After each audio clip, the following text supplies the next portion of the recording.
And hello and good evening, ladies and gents, wherever you are in the world. First of all, let me give my apologies for this stream being much later than normal. I wasn't at home until just after 9 a.m. this morning, down under here in Australia.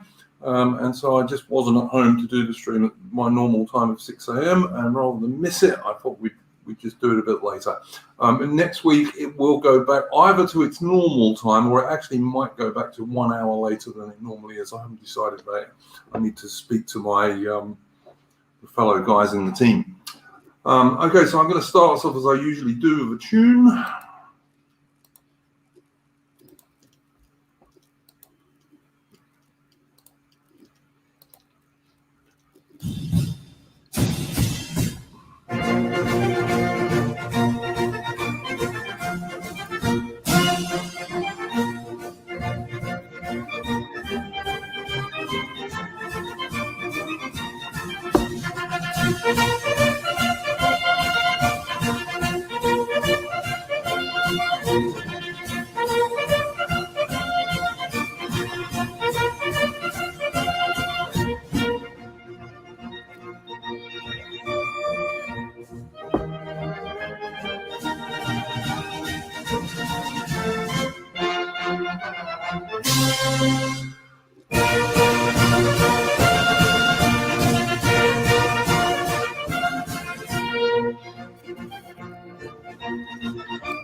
That was one of the regimental marches of the King Edward VII's own Gurkha Rifles, extremely loyal troops of the British Army. And interestingly, there was a story just the other week that out of the, I think it's 32 battalions, a mere 32 infantry battalions that the British Army has left these days, only one of them is at full strength, and that's the 1st Battalion of the Royal Gurkha Rifles. All of the rest of them are under strength, and some of them are so under strength they actually couldn't be deployed, which is the state that the British Army is in at the moment. Okay, I'm going to first of all introduce our new guest this week, Napoleon. First time he's been on. Good evening, Napoleon, and is there anything you'd like to bring up as an early topic? Not really, to be honest. I don't really read the news, so yeah. Nothing you would you've had an interest in that's been going on recently? It's nothing other than the football, to be honest. I don't really read anything. All right, no worries at all. We'll move on to Tristan, who was on last week. Tristan, you got anything you'd like to bring up to start with? Well, I'd quite like to talk about, because as I noticed in the past stream and in some conversations that there was a lot of the mentality of we can't trust in the Tory boys. So I was honestly wondering, if we can't trust in the Tories, then what are your alternatives? Do you want to expand on that, or shall we just talk about that? We can just talk about it. Okay. Just to say, Aussie in the chat, the reason the show's late, as I explained at the beginning, was I was not at home until just after 9 o'clock this morning. It's just after 10 o'clock here now, so I couldn't do a stream when I wasn't here. So that's why it's late. But anyway, I don't think you can trust this Conservative government under Alexander Johnson. I don't think you can trust them at all. I don't think he's in any way, shape or form a real Conservative. And I've spoken to people who are much more up on the Conservative Party than I am, people like Royal Oak and Aussie, etc., about this. And I'd say there are maybe, 20, 25 real Conservative MPs of the Conservative Party, and the rest of them are really social liberals masquerading as Conservatives. And I think even 25 is probably, that's probably a high estimate, to be honest. What do you say to that, Tris? No, I will 100% agree, man. I mean, as I say, as I tried saying in the last stream, whenever I think it was there was a guy with Cumberbatch as his profile picture. He had brought up the thing about how we can't win the democracy game without the football people. But as I said, that there is only 9 million real conservatives left in the country. Well, I mean, look, you've got to look at it also this way, though. One good thing about the SNP, and in fact, it's the only good thing about the SNP, is that, like, basically Labour don't get any Scottish MPs anymore. So that's one thing to look at. Yeah, that is a fair enough point. So, I mean, that lessens the threat of getting a socialist government anyway, just at the moment, in any case. So that's a positive. But, I mean, if you look at Britain from the Union's point of view, like, Scotland and Northern Ireland and Wales, you certainly don't want Labour. But, I mean, I can't say that Alexander Johnson's government have treated Northern Ireland very well from what I've been seeing. Yeah, it's an interesting. I don't think that, Northern Ireland's an integral part of the United Kingdom, and that's the way it should be treated, as far as I'm concerned. Yeah. It's an interesting situation. Yeah. So, that's my take on that. I mean, I think there are good supporters of the Conservative Party still. I'm certainly not against people like Royal Oak or Aussie or Right on Limbo and what have you, who are all young fellows who I think are fairly pro-Conservative Party. Certainly I know Royal Oak is. I'm not against those guys, but those guys' views are not the views that are running the Conservative Party, and certainly not the parliamentary party. Understandable. I mean, what I would like to see is an alliance of British nationalist / populist parties, where they would agree not to run against each other in seats, and where the party that had the best chance of doing well would be the one that would take that seat. So that's what I would like to see happen. I think that would give us the best chance, and I think we really need a new, genuinely British nationalist party, which is not associated with the mid-20th century Germans, etc. Yeah. Because that's political death. It's electoral death to be associated with that shit. And I don't. Sorry, carry on. I was just going to say, I don't understand how we keep on running into that hurdle. Think it's on purpose. I sometimes think it is on purpose, to be honest with you, mate. I really do. I mean, I think there's a reason that someone like Mark Collette is still on YouTube, whereas somebody like Stefan Molyneux, who's totally milk toast, was kicked off. And I don't want to come across as a conspiracy theorist, but Mark Collette doesn't strike me as the sharpest tool in the shed, and yet there he is all the time at the head of so-called British nationalist parties, which are not really British nationalist parties. They're more like mid-20th century German nationalist parties, but there we go. So that's just my opinion. Other people will disagree, but I've made my opinion on that stuff clear over months and years now, so, What does Napoleon think about it? I was just going to ask him that, but go on. So the question was whether or not we can trust the Tories. Yeah. That was, and then we got on to, like, why is British nationalism infested with these bloody idiots who want to be Nazi lovers, Right. What do you mean by trust them? Trust them? Well, I don't think you can. Because, like I said, I don't think Alexander Johnson is in any way, shape, or form a genuine conservative. Oh no, right, okay. Yeah. I think I understand the question now. You can't see the Tory party is far too establishment to be trusted. I think, like all of like they have a list of affiliations and associations, and they've removed any connection with any like real conservative group, like the Carlton Club, Yeah. the NLP, the Primrose League, the Ulster Unionist Party, and the Unionist Party in Scotland. They have cut all ties with them, and now Yeah. they're funding think tanks and groups like Conservative Friends of Israel, Conservative Friends of Turkey, Conservative Friends of China, and Yeah. the Centre Yeah. for Globo Homo, yeah. yeah.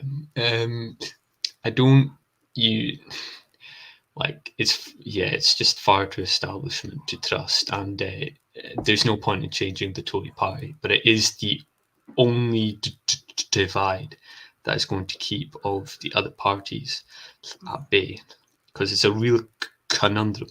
Because if you stop supporting the Tory party, then literally all of the other parties will get their votes and wins. So it's an optics issue.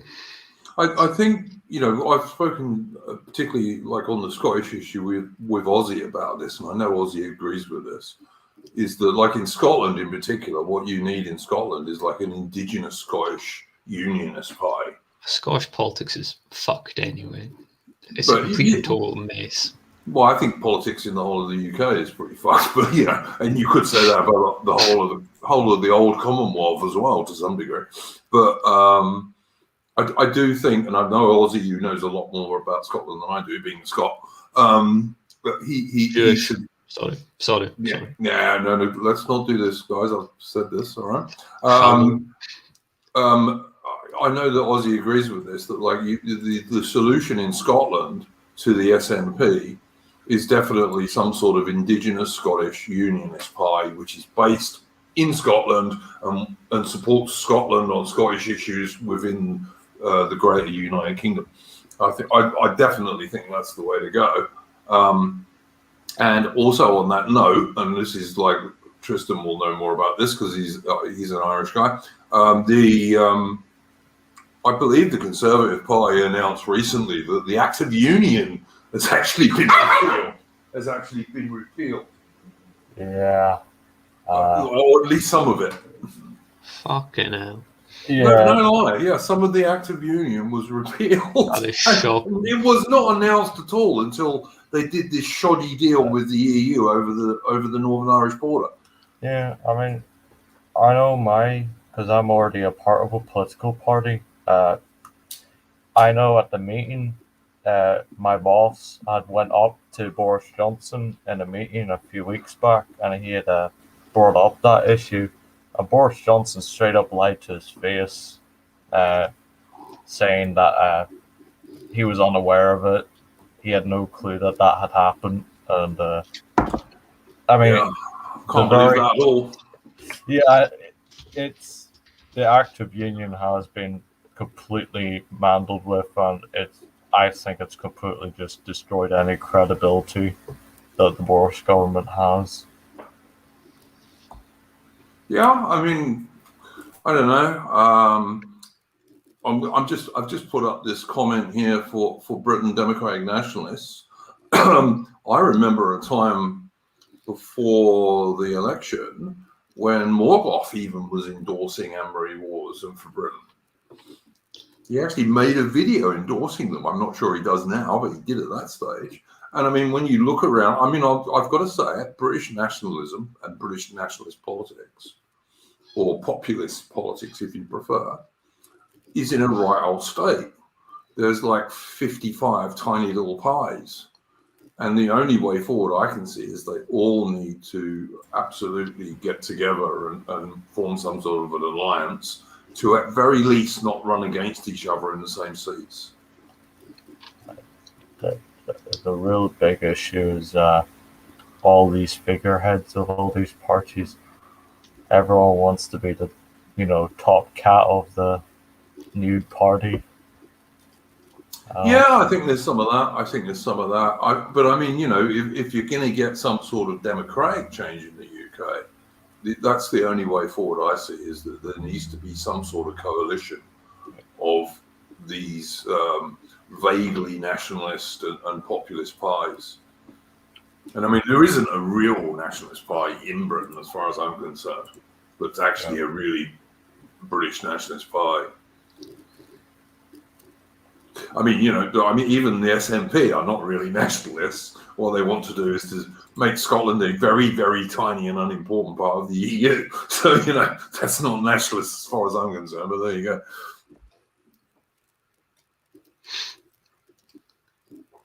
So, okay, let's get on to the next subject. Now, I'm not going to make this the main subject of the stream because I don't want to, but I have pointed out in a special stream that I did a couple of days ago that, I don't think England winning the European Cup is going to do any good whatsoever for nationalist people in Britain, including in England. These guys are kneeling in submission before every single game to a avowedly Marxist and actually black supremacist movement. And they're doing it before each and every game. And as far as I'm concerned, the only people or the only things an Englishman should ever kneel to are their God and Her Majesty the Queen. Nobody else, nothing else, never. And on that note, I would just like to mention Harry Maguire, one of the England football players, who has never kneeled. And so I will say this, full respect to Harry Maguire. Good on him. Good on him. A real Englishman, as far as I'm concerned. He's never kneeled. Yeah. Good on him. Change will come.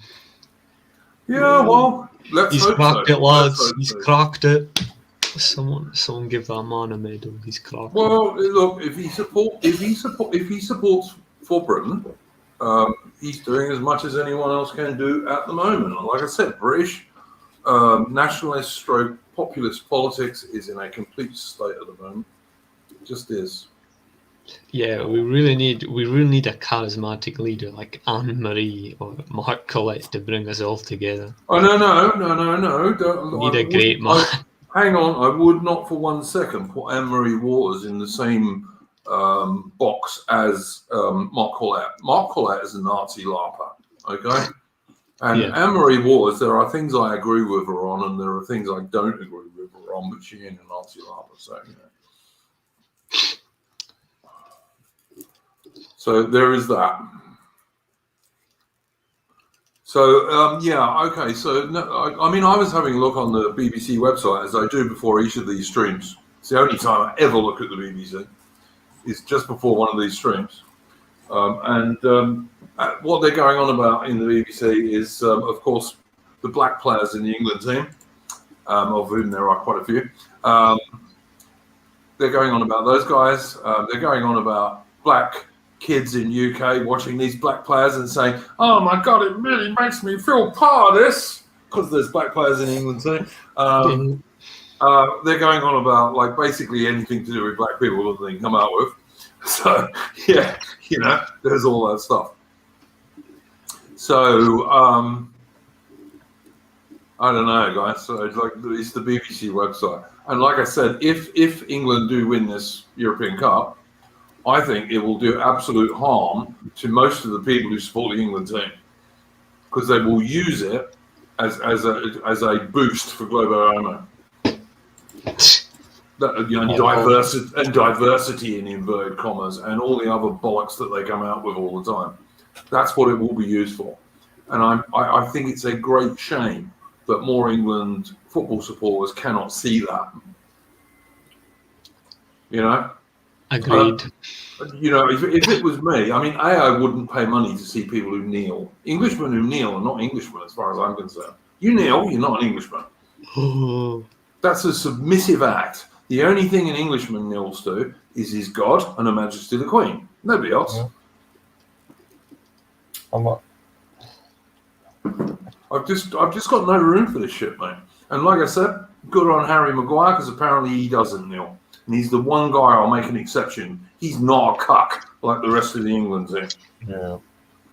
I mean, as much as I want to support England, there's a very bitter taste with how this tournament's going. Like, I mean, the whole thing's been organised like this, Tristan. Yeah. The whole tournament has been organised to be this multicultural bollocks, and it's supposed to be the European Cup. Yeah. I mean, and I think the final straw of me was whenever they stole the Northern Irish song because they had run out of songs to sing in the stadiums, and I was just this whole entire tournament's just left a sour taste in my mouth, to be honest. What a shame. Yeah. I just think it's not English and it's not British either. Yeah. It ain't. And I will know. You don't see the Scottish team nearly. Nah. To be fair, you do not see the Scottish team nearly. I don't think the Irish team kneel either, do they, Tristan? No, you don't see the Northern Irish team kneeling. No, it doesn't happen. It would be too much for their fans. Their fans would disown them, and that's my disappointment with the England fans, that they haven't just said, look, stop kneeling and then we'll support you. That's what they should have done. They should have said, while you kneel, we're not going to support you. If you stop, then fine, we'll come back. Yeah. That would have been my attitude to it, absolutely. I think the English have just sort of lost their backbone, and I don't know how we're going to place it back in them. Some of them, not all of them. Some of them, not all. Yeah. I would just say, sheepdog. You know what? I didn't kneel when I proposed to my wife. I did not kneel. Sorry, I'm not a simp. Not a simp. I don't do that. He's a chad. He I'm seems to know. I honestly, I would kneel for Her Majesty the Queen, and if I was religious, I'd kneel for God. But that'd be it. Fair games. Yeah, it's very, very fair. But I especially these days. I mean, it used to be the fact that we women were put on pedestals and like men would protect them, and it was women and children first, and all the rest of it. But apparently, modern Western women, the vast majority of them anyway, don't seem to want that anymore. Feminists want to be treated the same as blokes. They want to be in the infantry and get a bayonet in the guts. And apparently, that won't be sexist because but they'll watch all these stupid Hollywood movies where.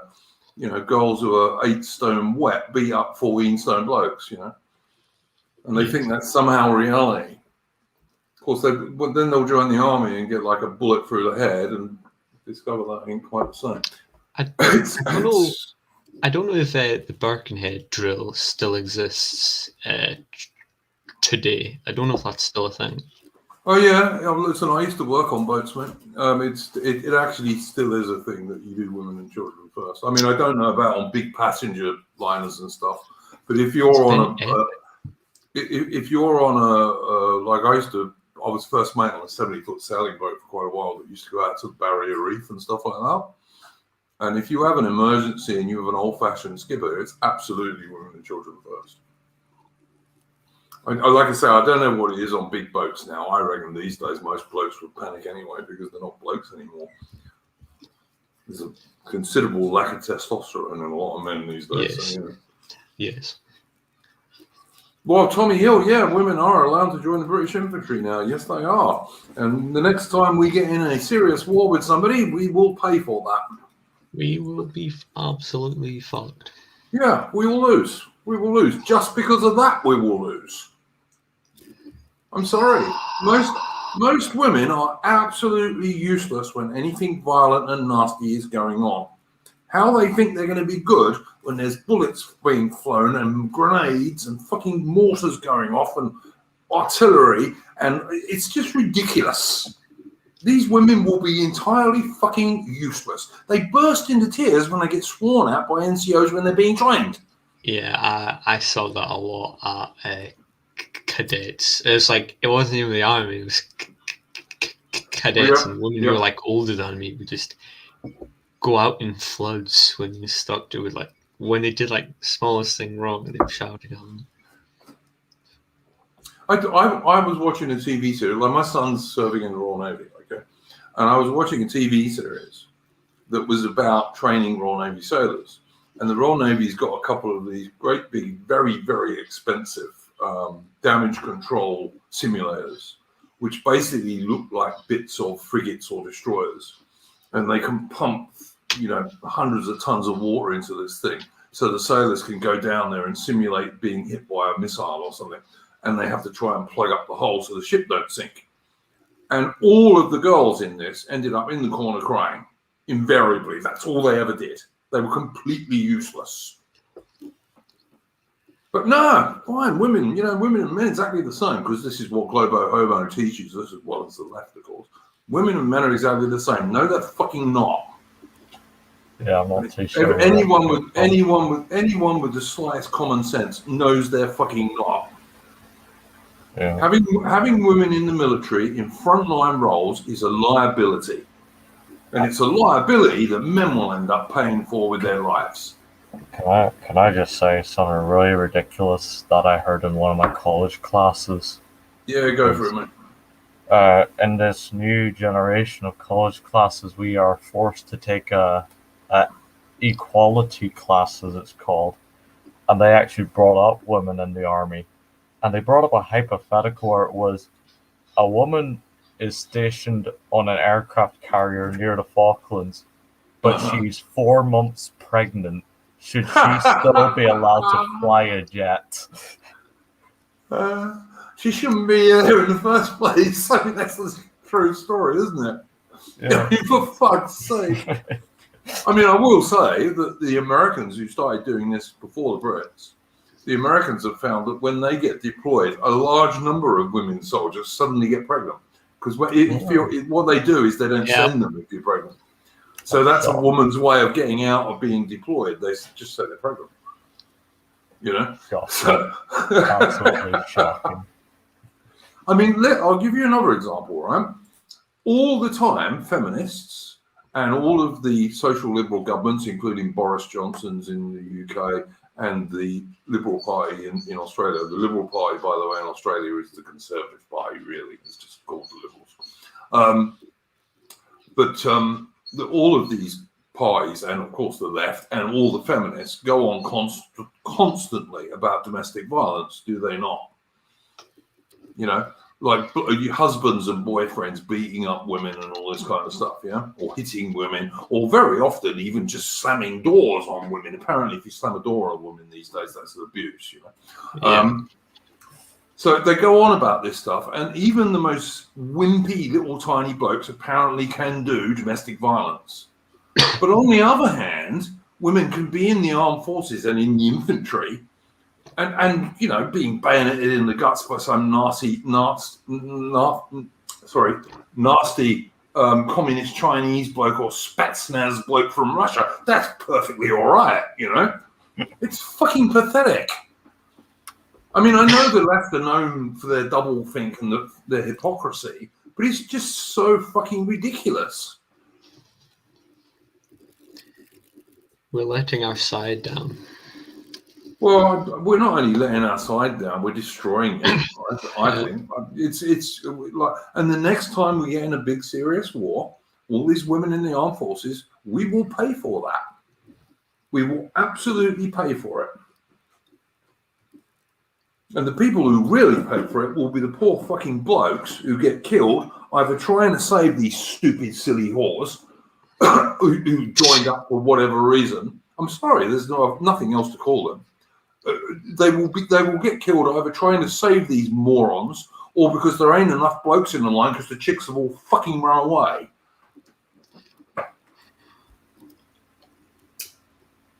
It's ridiculous. And all you get all the time with every single movie you see or TV series or even television advert these days is either all straight white men are evil or women can do all these wonderful things equally to blokes, which they just can't. I mean, I'm 56 years old, right? I'm 56 years old, and I guarantee you I could beat up 95% of women in the world. And I'm fucking 56. In fact, I think 90 and 95% is probably a conservative estimate. Where's my wife? Where's my wife? Yeah, don't get me wrong. I'm not an arsehole. I have no desire to beat up women. Although, actually, feminists, if I was still in the military, would force me to do so. That is probably true, though. Yeah, I understand your point, man. I think wasn't it back in the day that women were only allowed to be like engineers at most? And well, I'll tell you, Tristan. I'll tell you. I watched a TV documentary, a British TV documentary of a woman engineer in Afghanistan. Yeah. And she was in charge of a bomb disposal team. Yeah. Yeah. And she actually said on that documentary, when we get in a firefight, I lay on the floor and let the boys do their stuff. That's the commander of that unit. She lays on the floor and lets the boys do their stuff. Maybe she was doing her stuff. What, laying on the floor? Yeah, probably. Yeah. I'm sorry. This is not what a commander in a military unit does. Duke, you have not taken into consideration. Maybe this is some 4D chess we're just not seeing. Maybe she slipped. No, I think she was too honest by half. That's what I think. It's utterly ridiculous. It really is utterly ridiculous. I mean, imagine if you were like, I can't remember if she was an NCO or a junior officer now. I think she was an NCO. But imagine a sergeant in the British Army when there's a firefight lying on the floor while the blokes are fighting back. What would happen to that sergeant? For God's sake! Absolutely shocking. It's just fucking pathetic. You'd get wholesale patent for a lot less than that. He would be sacked. In fact, he'd probably be court-martialed. But a woman, no, that's fine. Well, then why give her that job? She can't do her job. I think it's... Women are not as strong as blokes. And people keep going on the average, women are not as strong as blokes because there are some really weak blokes and some really strong women. But it's a tiny thing.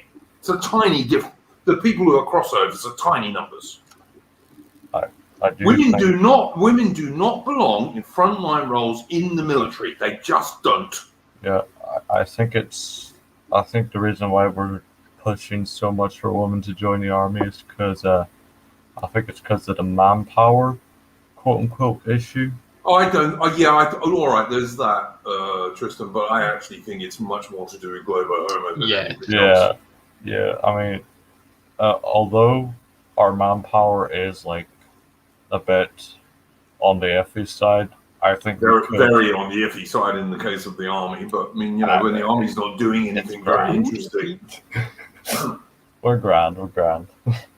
But no, I do think it is more of just the excuse is the manpower issue, but there is a larger picture to it of why they want to get so many women in the army. I don't know, man. I do. I think it's mainly the global homo issue. It's being done on purpose. It's being pushed. Yeah, I mean, look at the army adverts. I mean, I was looking at someone sent me one of these the other day. Apparently, the army are now saying that you when you're training, you fail and then you get better. And the army's aim is to make you as good as you can be, right? Like, and I'm sorry, fail has no place in any sort of military training because when you fail in military, in real war, you die. Yeah, I think it was like a miss. So I understood what they were trying to get across. You know how in most work environments they'll say, if you like fail at something, you better pick yourself up and learn from your mistakes. I think that's what they were trying to get at, but obviously it was really worded badly. Yeah, you don't put fail in there. Like when I joined the army, all right, and I'm an ancient, all right, I am an ancient, but when I joined the army was the professionals, and the motto was be the best. Yeah. Now that's the sort of thing you want in the military. and you want to attract adventurous young men. Yeah. You don't want to attract fucking dweebs who spend most of their time on a computer looking at anime cartoons. Yeah. Awesome. They did have a few really good adverts back in the day. And I don't mean like really far back. I mean like 2010 or something. Yeah. The SBS ad, you know, the one where they're going for the Jungle River on the wee Canuck. Yeah, I think that was not. I don't think it was the SBS. I think it was the Royal Marines, because the SBS are the same as the SAS. They don't direct recruit. You can only join the SBS if you've already served in the Royal Marines. Yeah, sorry, my bad. Yeah, it was the Royal Marines. Yeah, it would have been the Royal Marines. Still make quite good adverts. The Royal Marines are like the last holdouts in some respects. Although the Royal Navy Fleet Air Arm recently made a pretty good ad too, which didn't have any women in it and no feminism or any of that bollocks, and was just about, you know, flying jets off carriers, which is what the Fleet Air Arm's all about. So yeah, I don't know, man. I just think that this is it's bad and it's a mistake. I agree with what Ozzy says there to some degree. You know, if you paid better wages, you would get more people. I would also say Tommy Hill in the chat. One thing I will say about the IDF, right? The IDF, yes, they used to conscript Israeli women, but they didn't put them in frontline roles. They just didn't. You know, if you looked at the Israeli commandos or the Israeli paratroops and all this kind of stuff, there were no women in them. So I will say that in favor of Israel. But yes, they used to absolutely conscript women into the Israeli army, but they put them in roles that were appropriate for women. Yeah. I have to say the conscription law that Israel has is, or, you know, the South Korea, Israel and all that, how they have students and all that, people who come of age join the army. I think that's a law that the British should actually take into consideration of adapting, honestly. Hang on. Let's see. Rory Herbert. He knows some woman called Sophie Mointan, who was one of 6 British Army women who crossed Antarctica under their own power alone. Nothing to do with war whatsoever. And anytime they got into trouble, they would have been rescued by an aircraft. Meaningless. Absolutely, totally meaningless. Imagine walking across a desert. I could never imagine that being done in a million years. It's been done before, but you know. That is an achievement. It is. No, I'm being sarcastic. Done before. Yeah, it's been done before. Just being sarcastic. But it's got absolutely nothing whatever to do with fucking war. Yeah. And any time those women got into trouble, they would have been rescued by an aircraft. As you now can be in Antarctica, unless the weather is absolutely vile, in which case they'd probably call off the stuff anyway. Yeah. Would I rather fight 20 regular-sized women or 3 BBWs? The regular-sized women would be more fun, put it that way. I'm not a big fan of fat women, to be honest with you, but I'm not fat myself, so I'm not a hypocrite. Duke, I hope you don't mind, but I think I have to go off. It's 1:30 in the morning. No worries, mate. This is not going to be a long stream anyway, so thanks for coming on, Tristan. Thanks for letting me on, man. I'll talk to you later. Yep. And I would totally agree with this comment from Ozzy, because that's the truth. Every time someone says world's first woman, it means a man did it first. Absolutely right. And it always is that case. Lads. You know, if every time they say, oh, a woman did this. But then let's remember now, and like I follow a couple of channels on YouTube just because they're funny, of TERFs, you know, these feminist women who don't believe that trans men can be women. And I agree with them. I mean, I absolutely agree with them. I don't think you can change your sex. But these women are getting really, really angry now, because what they can see is that if this carries on, every single record holder in inverted commas women's sports will actually be someone who was originally a man, because women can't compete with men. It's just not possible. you know. This is the fucking crazy situation the left have got themselves into. And I don't necessarily think, you see, some people say we should ally with these TERFs. I don't, because they're still feminists, and feminists are still evil leftists, whatever sort of feminists they are. But I do find their horror that men are actually better at everything than women quite amusing, you know. and this is another one. Like, I think like the world's something like 130th tennis player did a competition with the world's #1 woman tennis player and beat her completely. But that's just tennis. But soldiers, apparently women can be just as good an infantry soldier as a bloke, somehow or other. It's just fucking insane. It really is. It's just insane. I have a question for you. Go on. Do you think women should be able to serve in non-combat roles? Yeah, absolutely. Like they always have, or have for a very long time. Yeah, I got no problem with women doing support roles, manning radar stations, all that stuff that women can do. I've got no problem with women being military nurses. I think they're good at that shit. All of that thing, I've got no problem with whatsoever. I would reluctantly even have them in military bands. I think they make military bands look stupid, but apart from that, I'm not going to die on that hill. But they don't belong in the infantry. They don't belong in the armored corps, which is the old cavalry. They don't really belong in the artillery, and they certainly don't belong in the Royal Engineers. All of those things they should not be allowed in. They shouldn't be allowed on frontline Royal Navy warships, in my opinion. And I don't think they should be flying fire jets either. None of those things women should be doing. As Tommy Hill says in the chat, this is my opinion too. The Queen was an army driver, so yeah. She was an army driver in rear areas where it was safe, no problem. I got no issue with that at all.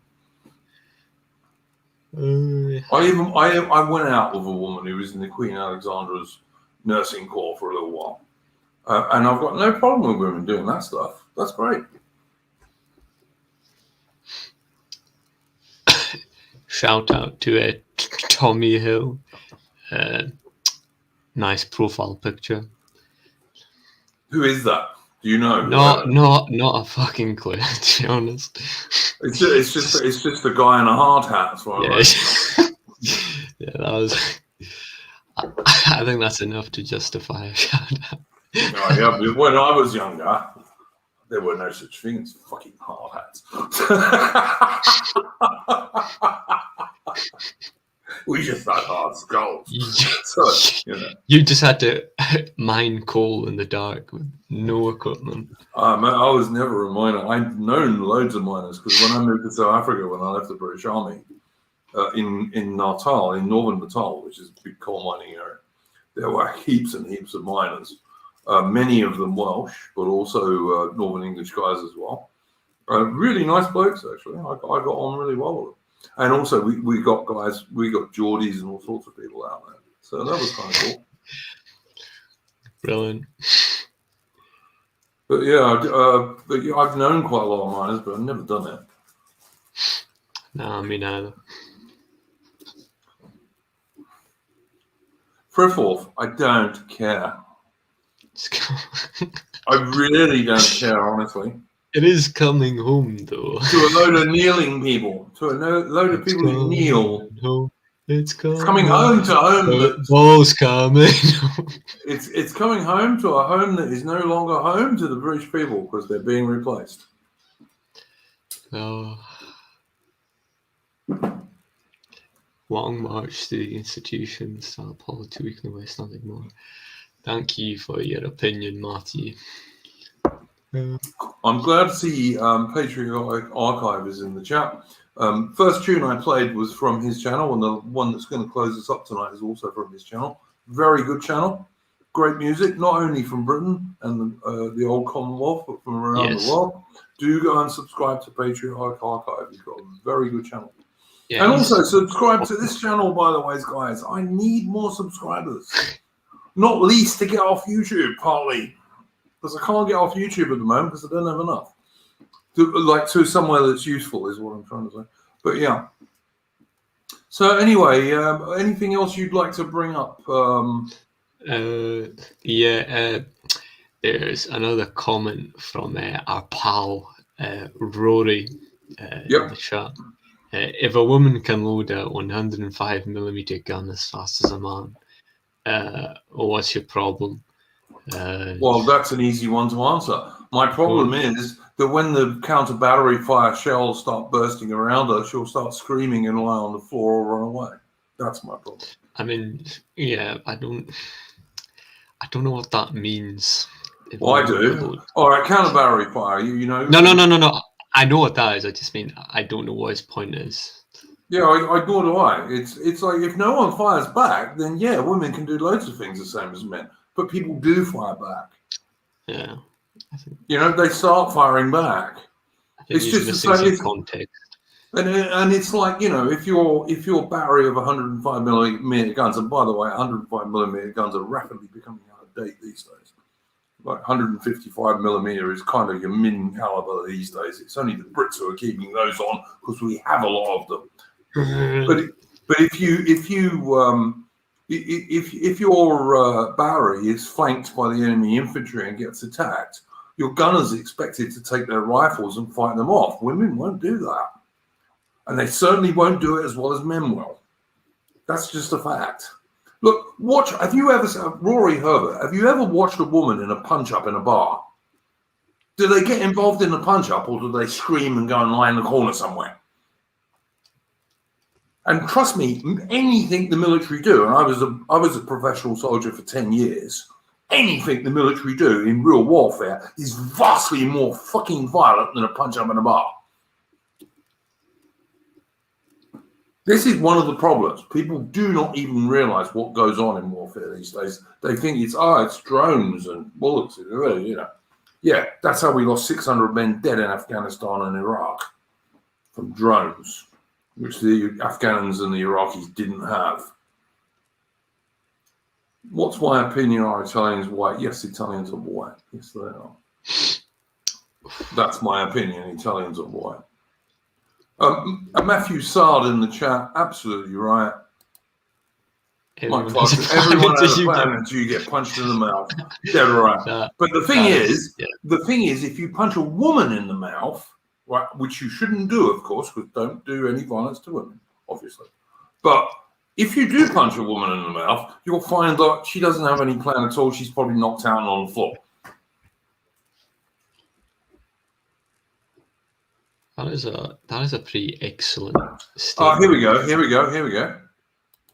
Rory Herbert, no, you protect women in a punch-up in the bar. Rory Herbert, yes, you do. I've been there and I've done that. So why are these women trying to put themselves into frontline military units where they do not belong?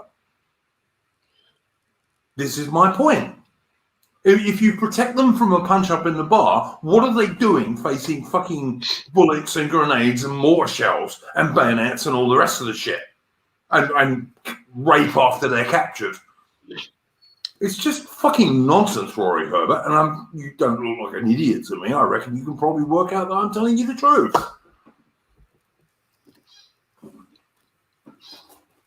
Are Maltese people white? Yep. Yes, absolutely they are. Not only are they white, they won the George Cross in World War II. Are Irish people white? No. Yeah, they are. Yeah, well, we shall see. My mother was at least half Irish, and she was certainly white. In skin color, if not in character, shall we say? Yeah. I think it's okay to beat wife and kids if it's justified. Yes. No, I disavow that. I absolutely disavow that. I tell you what. I smacked my son twice ever. Once when he was quite a little kid, he was sucking his finger and then trying to put it in an electrical socket, which scared the shit out of me. So I smacked him.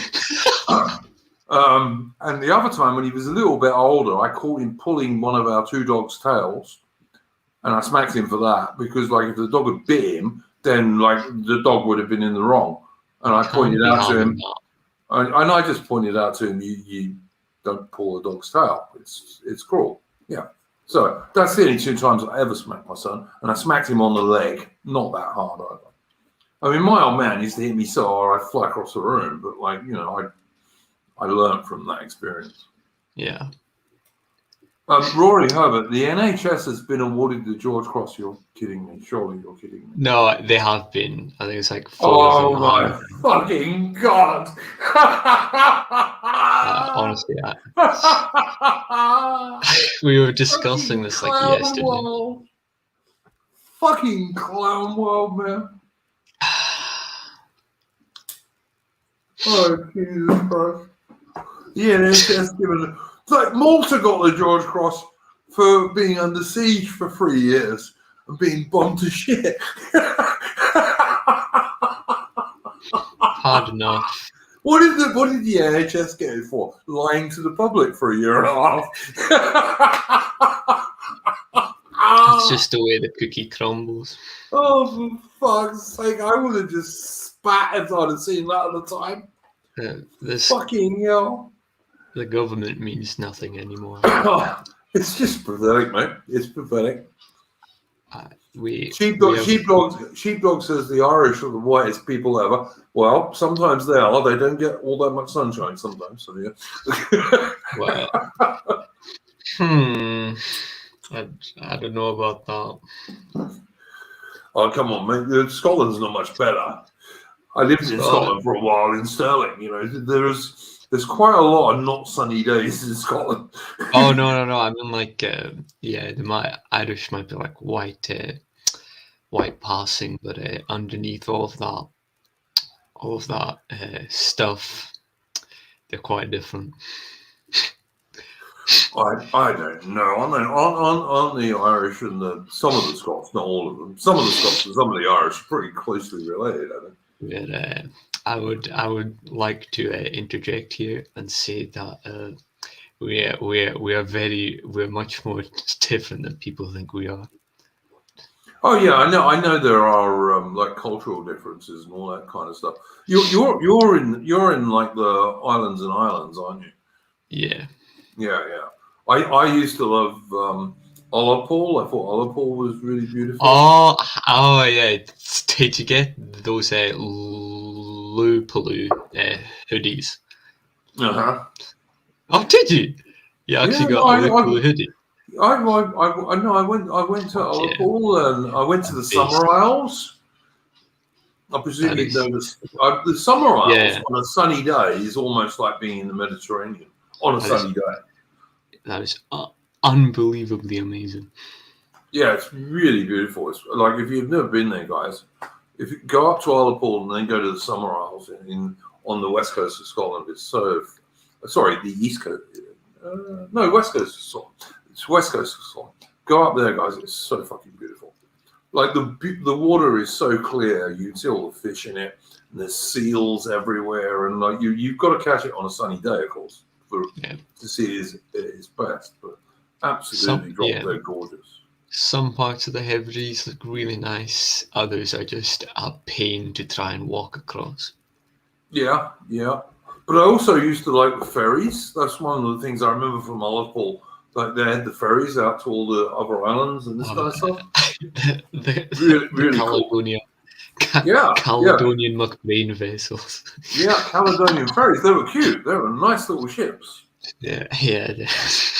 There's something else. Well, I see you're probably much more used to them than me.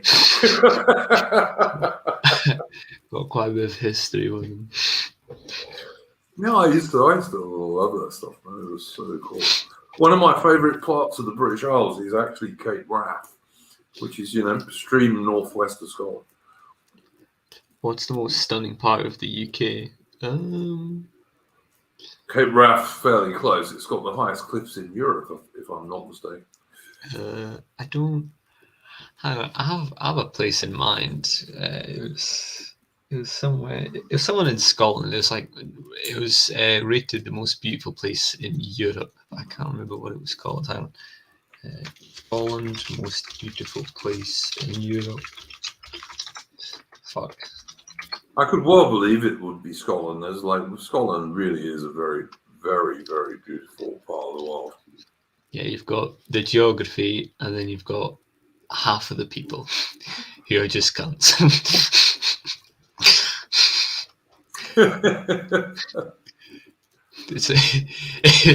It's a historical mix. I think you have to understand history to understand why one half of the country is just.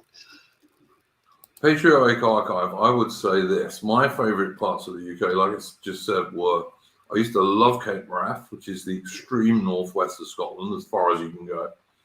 And I think, if I'm not mistaken, they've got the highest cliffs in Europe there. And the other place I really, really adored was Cornwall, particularly as you go further and further towards land. Oh yeah.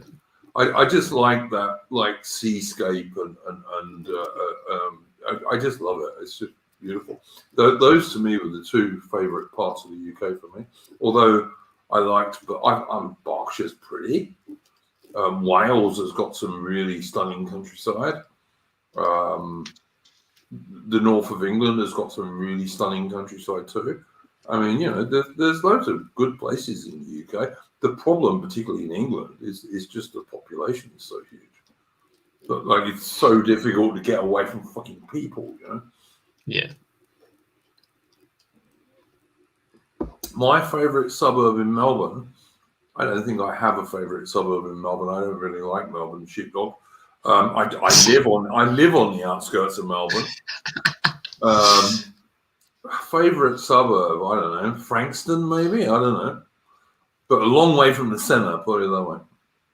The centre of Melbourne is like soy boy central of Australia. It's full of soy boys and feminists with like pink hair and Chinese people. But if you get out of the centre, there are it gets a bit better.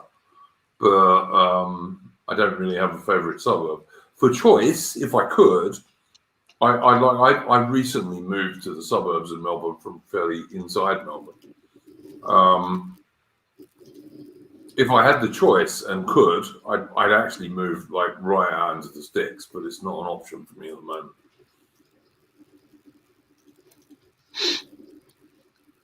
Portsea is nice. Yeah, Portsea's all right. Plymouth's nice. I really like Plymouth, actually. I think that's a really nice town. There's a lot of nice towns in Cornwall. I actually have a question. Yeah, go for it, mate. Right. Don't take the piss about this question, right? Because it might sound a bit silly, but No.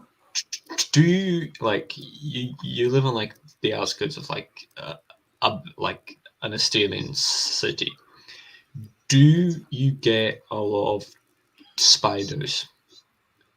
No. No? No. Have you ever seen a tarantula? Don't get those in Australia. What? I thought they were all over the place. No, we don't get tarantulas. There's 2 or 3 poisonous spiders in Australia. In fact, probably 4 or 5 actually thinking about it. But there's only a couple of well-known ones.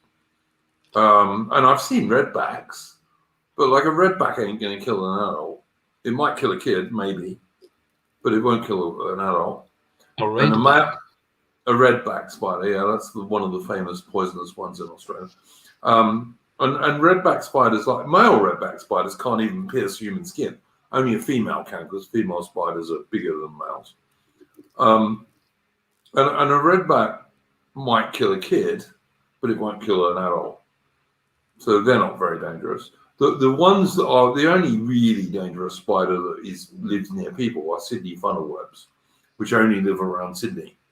And I actually used to live a bit north of Sydney on the Central Coast, and I certainly never did see a Sydney funnelweb.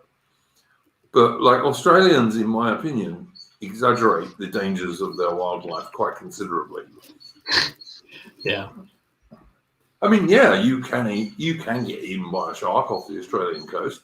You can most certainly get eaten by a saltwater crocodile up north if you're an idiot. And they have some very poisonous snakes, most of which don't live close to humans. And they do have, like, as I said, a couple of poisonous spiders. But you don't see them very often, you know. Like I've lived in Australia since 2000, and I have seen less snakes in Australia than I saw when I lived in the UK. Now, admittedly, when I lived in the UK, I used to spend a lot of time camping and out in the sticks, and so I saw quite a lot of snakes.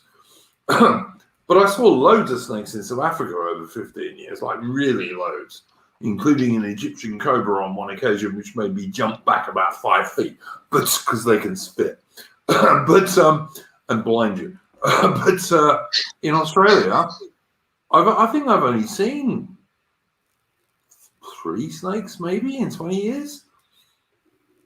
I mean, one of them was like about the 3rd day I was in Australia. I met this Aussie chick in Durban in South Africa. That's how I ended up in Australia. And about the third day I was in Australia, like, she had 2 cats, and one of these cats used to bring you presents, and like cat presents are not dead animals. Yeah. And one of these was this brown snake. And this was about the 3rd day I was in Australia, and my chick had gone to work. She was a nurse. So I saw this snake, and I got a dustpan and brush, and I got the brush from the dustpan and brush and pinned it behind its head, picked it up, and walked it 200 yards into the bush, and there you go. And my chick comes home, and she said, "Oh, that was a brown snake, Ted. They're actually quite deadly." But anyway, I lived in South Africa, so I was used to snakes. It didn't make much difference to me. I mean, I'm not scared of snakes or anything like that, really. The only time I remember one time I took this chick. When she spent about 6 weeks in South Africa. She just divorced this rich Sydney doctor, and so she had quite a lot of money, and she wanted someone to drive her around for 6 weeks, 4 weeks, I beg your pardon. And because she was cute, I asked my boss if I could do it, and he said, "Oh yeah, if you can find someone to run the office, you can do it." So obviously, I found someone to do it. And she ended up staying for like 8 weeks or something like that, or 9. No, I think it was 9 actually. And then she said, "Ted, would you like to come back to Australia?" So I did, because by then we kind of liked each other quite a lot. But I remember I took her to Umfolozi Shishui, which is a game reserve in northern Natal. Really beautiful, and she was blown away by the rhinos and the elephants and the lions and warthogs and fucking everything. Just giraffes and all this stuff. And so anyway, we went to this lookout, and we were driving ourselves around in our own car. Well, I was driving her around, but anyway, we went to this lookout, and I'm sitting there, and I kept hearing, "No, I didn't dox myself, Tommy Hill. That would not dox me." You could find loads of people who did that. But anyway, we're standing there, and I just heard this very, very, very close to us, and that's a fucking lion. So I said to this chick, I didn't want to scare her or make her panic. So I said, "Look, let's slowly walk back to the car." So Sorry, what? Like, that was wildlife to actually be scared of, So 20 years ago. Oh man, it was funny. But yeah, crazy. I've done some funny things in my time, man. I tell you, really. So, Duke, I think we all want to know: are you still with this chick? She is deceased. I'm sad to say. Oh. We ended up on Thursday Island, which is a little Australian island in the middle of the Torres Strait between far north Queensland and New Guinea. And because she was a nurse with a master's degree, she was like one of the, she was probably the best qualified nurse in the hospital. And I had various jobs up there. Like I worked for the Torres Marine Pilots, which was putting guys on and off merchant ships. Pilots, so they would go through the Torres Strait. I did that. I also used to work for the company that cleaned the military barracks up there and all that stuff. And also we used to sometimes go and, like the Torres Strait Islanders were given by the Australian government these really, really cool houses. Like really nice houses. Like the Australia, I think they're commission houses is what the Australians call them. But they were nice. But from time to time, the Torres Strait Islanders, who are not Aboriginal guys, they're more like the guys in New Guinea. They used to be headhunters in the old days. From time to time, for reasons best known to themselves, they would burn these houses down, and then we would have to go and try and clean them up. If they weren't totally burned down, we'd go and try and clean them up so other people would move into them. So I did that, and I also, the guy who ran the hospital car, like Thursday Island is tiny. It's like you can drive around the whole island in about, I don't know, 15 minutes maybe even less. But the guy, there used to be a hospital car that would pick little old ladies up from where the ferry landed them from outlying islands and run them up to the hospital. The hospital was also brand new and quite a good hospital. It had a helicopter landing pad and all this kind of shit. So anyway, when the Torres Strait Islander who normally did that job would go south for a funeral, when a Torres Strait Islander goes south for a funeral, he doesn't go for like 3 or 4 days. He doesn't go for a month. He goes for like 5 months for whatever reason. So when he wasn't doing that, I also used to do that. So I had loads of jobs on this fucking place. And sometimes when I was working for the Torres Marine Pilots guys, we used to get tasked to go and do search and rescue ship, which was normally some fucking idiot islander who was out in his tinny, his boat, and he'd run out of petrol because he'd be going somewhere and wouldn't have enough petrol to get there. But sometimes it was more serious than that. And like, so I'd go out and like, it depended where you were going to pick up your ship. You might be gone for 4 hours or you might be gone for 8. But if you got a search and rescue thing, you might be gone for like fucking 20 hours, It just depended. And I did this one day and came over my girlfriend and killed herself. But she had clinical depression since she was 40. So, and she always told me one day I'll just do it and that'll be the end of it. And I stopped her at least twice. So, but like I say, she'd had clinical depression since she was 40. She was born with a double cleft lip. And when I knew her, like if she wore lipstick, you couldn't see it at all. But if she didn't wear lipstick, she had this tiny little mark on her upper lip. But she'd had like, I don't know how many operations. And her mum was a fucking alcoholic scumbag. Oh. And her dad had disappeared at an early age. So she was a bit fucked in the head. She was fucked, but a bit fucked in the head. But anyway, so I got home and this chick had killed herself and I lost it, man. I really did. I mean, first of all, I got chucked out of my place that we lived in. I had to move within a week because of the hospital, because I didn't work for the hospital, you see, apart from when I ran that car. And I just lost it. I was deliberately getting myself pissed. I was taking way too many drugs and walking into nightclubs and deliberately starting fights and didn't give a fuck for quite a long time, actually. But this was 2004-ish, I suppose. And I wasn't even close to being okay until, I don't know, 2008 or something like that. Yeah. It'll be a long time to go with that one.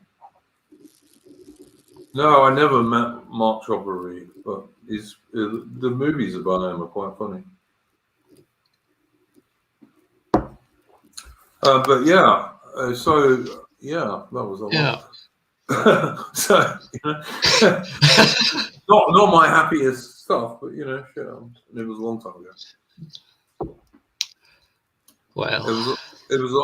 I felt guilty about it for a very long time. I thought it was my fault. Like if I hadn't gone to work that day, yeah. So, what do you do now? I'm semi-retired these days, mate. I'm 56 years old, for fuck's sake. Oh, fair enough. I'm semi-retired. I write a bit of history still, which people still hopefully happily pay me for, which I'm pleased to say. Like my big loves are natural history, especially birds. I've always been a bit of a twitcher, and history, particularly military and naval history. Yeah. And like I first got paid for writing a military history article when I was 17, which was even before I joined the British Army, so that was kind of cool. So I still do that, but only occasionally these days, less than I used to. So I'm semi-retired. I got a tiny little pension from the SADF because I was an idiot and didn't duck quick enough. But apart from that, I do shit like this, So. Okay, Tommy Hill wants to talk about Afghanistan. My great-grandfather, my grandfather, in fact, two of my grandfathers, my father and myself were all British Army soldiers. My son is serving in the Royal Navy Fleet Air Arm, and the reason he's doing that is largely because of Afghanistan. Because I could see that Afghanistan was a complete and utter waste of time, and that many men were being killed and far more wounded and maimed there to no good purpose whatsoever.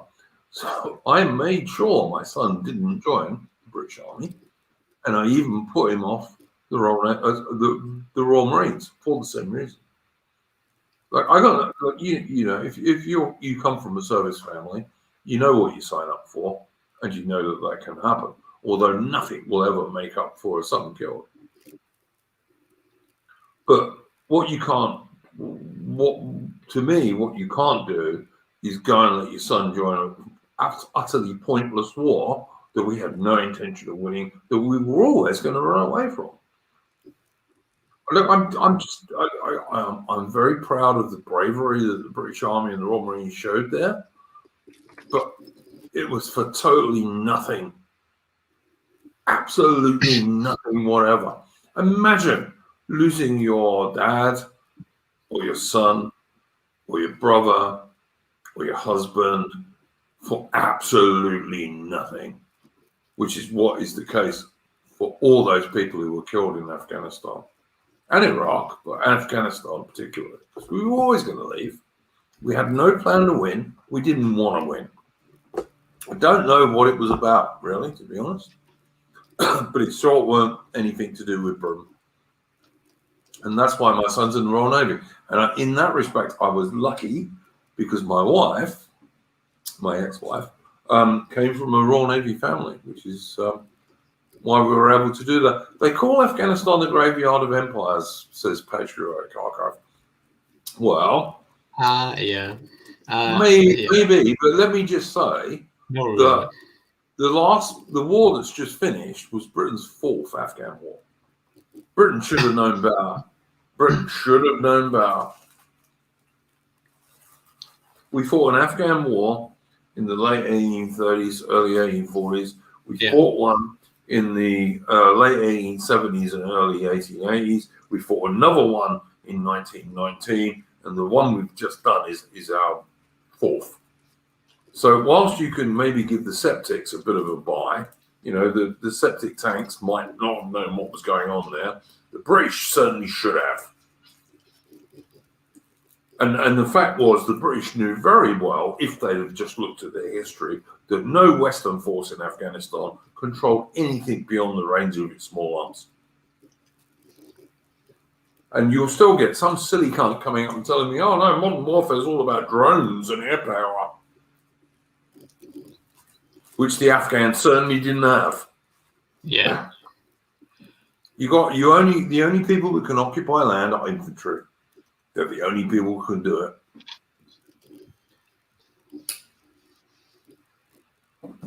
No, Tommy Hill. The only people who have lost there, British didn't actually lose two of those wars. we lost once. Yeah, the British lost the first Afghan war, I guess you could say that, maybe. But we didn't lose the other two. The people who have actually lost there now are the Americans, not NATO. So fucking shite. Well, what's this deal about? You can't say the Americans lost there? The Americans lost there, the Americans lost in Iraq, and the Americans fucking lost in Vietnam. In fact, when are the Americans going to win a war? I think never, to be honest. I mean, Tommy Hill, did we lose the first Afghan war? Yeah, kinda. But some of that was politics. But we certainly didn't lose the second one. And we certainly didn't lose the third one. The people who lost the war in Afghanistan, who lost the war in Iraq, and who fucking lost the war in Vietnam were the Americans. And no, the Americans didn't lose in Korea. Korea was a fucking draw.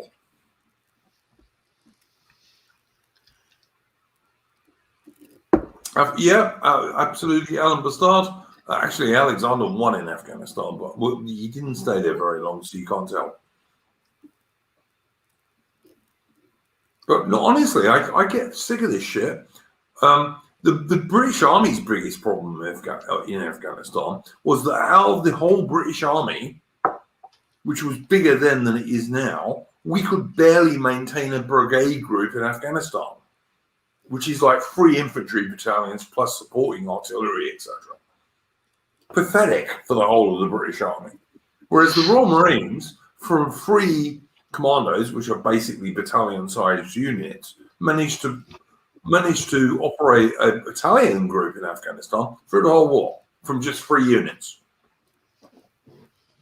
Something wrong with the British Army, mate. British Army at the moment is in a shit condition.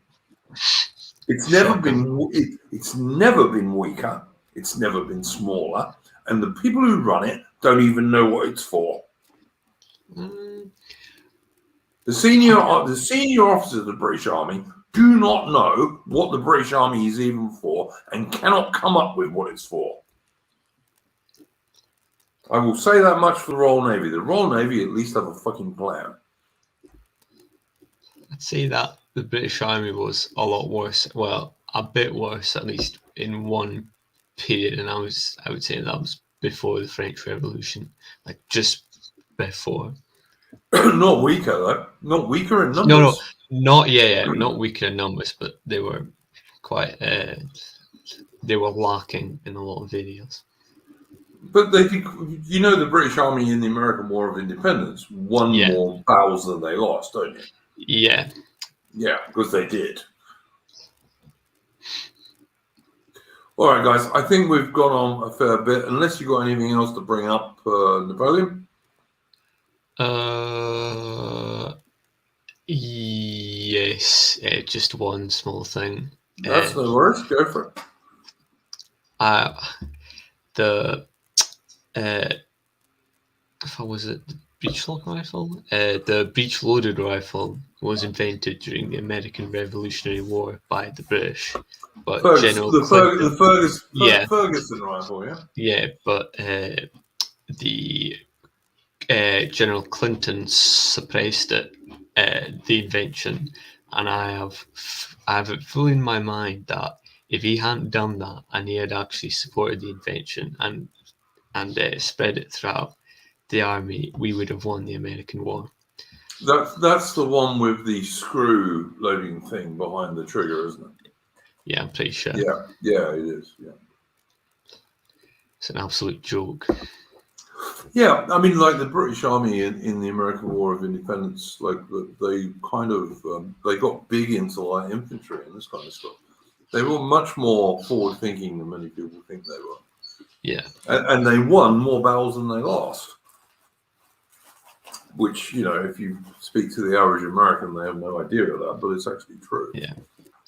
So, All right, guys. I think we're going to call it a day. If there's anything else you have to say. Nah. All right. We're going to call it a day, and I'm going to send us out on a tune as I normally do. Next week, guys, the stream will either be back to its normal time. It might be 1 hour later. Like, to be honest with you, 6 a.m. for me is not desperately convenient. So I might try and make it 7 a.m. Rather than now, which was 10 a.m. for me. So 3 hours earlier than this stream. But I need to speak to like the team who helped me with this channel, and we'll see what goes on. But it certainly won't be this late again. So okay, let's play us out of a tune.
Very nice tune, I thought. Yeah, that was the Glorious Gloucesters. The Glorious Gloucesters got their nickname, of course, fighting on Imjin Hill in the Korean War, when that single battalion, maybe 700 or so blokes, were attacked by 2 Chinese divisions. Jesus. And the two Chinese divisions eventually won, but both of them were basically destroyed. The Gloucesters inflicted so many casualties on them. And the particular incident from the thumbnail in that thing with the guy playing the bugle is the Chinese, of course, used bugles in the Korean War. And these Chinese bugles were coming from all around as the Brits were holding this hill.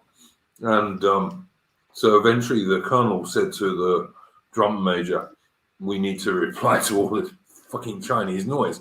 And he got him to play every single British bugle tune there was, from Reveille to the last post. And apparently the Chinese did shut up. So that was cool. Yeah, and the Gloucestershire Regiment, absolutely glorious. And they have a long history of fine battles. Well, they used to have a badge on the back of their hat as well as the front. And that was because on one occasion in Egypt, they had to fight back to back to fight off the French. And the Gloucesters are an average British, or were an average before they were amalgamated into non-existence, were an average British county regiment, but an extremely good one. And that's another tune from Patriotic Archive, by the way. So anyway, guys, thanks for joining us. I'm very sorry the show was late. As I said, I was away from home last night and I only got back very recently. About an hour before the stream started. And next week it will go back to a more reasonable hour. Thank you for Napoleon and Tristan for coming on this week, and we will see you next week. And don't forget to like and subscribe. Bye. Cheerio.